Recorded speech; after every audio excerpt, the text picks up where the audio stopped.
Sir gulf countries hit back कर सकते हैं ईरान को? कर सकते हैं, लेकिन there is a big if, क्योंकि ये एक पूरे स्ट्रेटेजिक प्लान का हिस्सा होगा। हम्म। ईरान की भी ये स्ट्रेटजी है कि गल्फ स्टेट्स पे प्रेशर बढ़ा के और उसके इनडायरेक्टली हम्म। इसराइल और अमेरिका को जो है जंग बंदी पर आमादा किया जाए।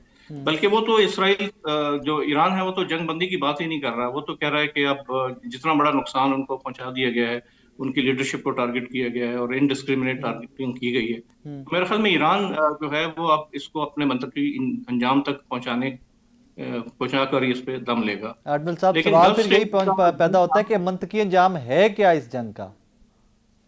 जी जी जी, बिल्कुल, ये आपकी बात बिल्कुल दुरुस्त है कि ये जंग एक लिमिटेड वॉर से शुरू हुई। जी। और जब लिमिटेड वॉर से आहिस्ता आहिस्ता बढ़ते बढ़ते रीजनल वॉर, और ये एक अब टोटल वॉर की तरफ जा रही है, जिसमें अमेरिका चाहता है कि ईरान को बिल्कुल तबाह कर दे। मुमकिन है या नहीं, ये बहुत बड़ा सवाल सर है। ग्राउंड अफगानिस्तान को ऑपरेशन। मुकम्मल तबाह करके आज क्या खोया, क्या पाया, कहाँ पे खड़े हैं हम? जी जी जी, बिल्कुल, जंगे मसाइल का हल नहीं होती, diplomacy is the final answer. और जितनी जल्दी बाकी जो अदर पार्ट्स हैं, चीन, हाँ। रूस, जितनी जल्दी वो इसमें एक्टिवली एक्ट करेंगी, डिप्लोमेसी जारी है। लेकिन मेरे ख्याल में अभी बहुत कुछ होना बाकी है, जिससे अमेरिका को और इसराइल को एक पीछे हटने पर मजबूर किया जाए। सर पाकिस्तान के लिए स्पेसिफिकली हमारे पास और राउट हैं तेल लाने के गल्फ स्टेट से, जहां जहां से हमारी सप्लाई आ रही है, हमारे पास ऑल्टरनेट राउट्स हैं? जी, अल्हम्दुलिल्लाह ऑल्टरनेट राउट्स हैं, मगर उसमें ये कि एक तो डिले आने का थोड़ा सा एहतमाल है, और दूसरा ये कि प्राइस एस्केलेशन तो होती ही जा रही है। हम्म। जैसे सऊदी अरेबिया के अंदर एक ईस्ट वेस्ट पाइपलाइन है, उसके थ्रू यम्बू पोर्ट से वो अपना तेल रास तनूरा से, पर्शियन गल्फ से हम्म। रेड सी में मुंतकिल कर सकते हैं। हम्म। लेकिन उसकी कैपेसिटी सिर्फ 10% है, कि जितना तेल आबनाए हुर्मुज के जरिए बाहर आ सकता था, हम्म। उसका 10% ही अवेलेबल होगा यम्बू पाइपलाइन से। और एक इसी तरह यूएई की एक पाइपलाइन है कि जो गल्फ ऑफ ओमान में आती है। हम्म। तो और इसके अलावा और भी सोर्सेज हैं जहां से तेल आ सकता है, लेकिन डिले एंड कॉस्ट, सर वो तो ये दो खैर फैक्टर हैं। पूरी दुनिया ही आई थिंक वो विटनेस करेगी, प्राइस हाइक्स तो पूरी दुनिया ही इसके बाद ऑयल की विटनेस करेगी। सर ये ईरान का जो जहाज इंडियन नेवी के साथ मशकें करके आ रहा था, जो तबाह किया गया है, इसके ऊपर इंटरनेशनल लॉज क्या कहते हैं?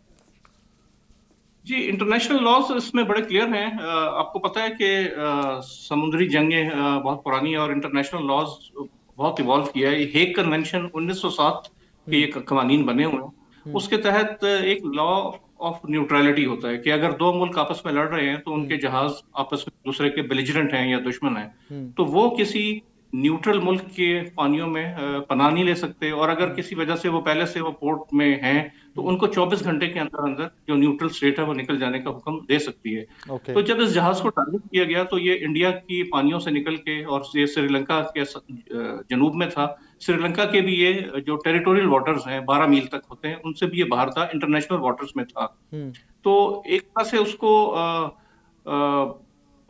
टारगेट किया जा सकता था। मगर इससे जो बड़ी बात वो ये है कि जब ये जंग शुरू हुई, तो जी। उस वक्त ये जहाज इंडिया की एक्सरसाइज में हिस्सा लेने के लिए गया हुआ था, और एक तरह से उनका मेहमान था। हम्म। तो अगर उनके आपस में इतने स्ट्रेटेजिक कोऑपरेशन ताल्लुकात हैं, तो उनको या तो उसको थोड़ी देर के लिए कोई मेंटेनेंस के इशू से, किसी और वजह से कुछ अरसा रुका भी जा सकता था। जैसे कि अभी आपने भी देखा हम्म। कि ईरानी बैरिया का एक दूसरा जहाज भी है, हुर्मस, जी।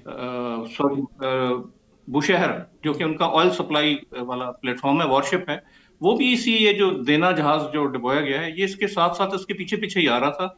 और अब इसने श्रीलंका में पनाह की दरख्वास्त की, और श्रीलंका ने इसको पनाह दे दी है। हम्म। उसके क्रू को उतार लिया है, और अपनी निगरानी में वो उस जहाज को लेकर ट्रिंकोमाली की बंदरगाह पे लेके जा रहे हैं। हम्म। तो एक इंडिया के ऊपर मेरे ख्याल में बहुत बड़ी एक जिम्मेदारी आयद होती थी, कि जो उसने, मेरे ख्याल में इंडिया ने ईरान को एक तरह से एक उसका बाएतमाद दोस्त वो साबित नहीं हुआ।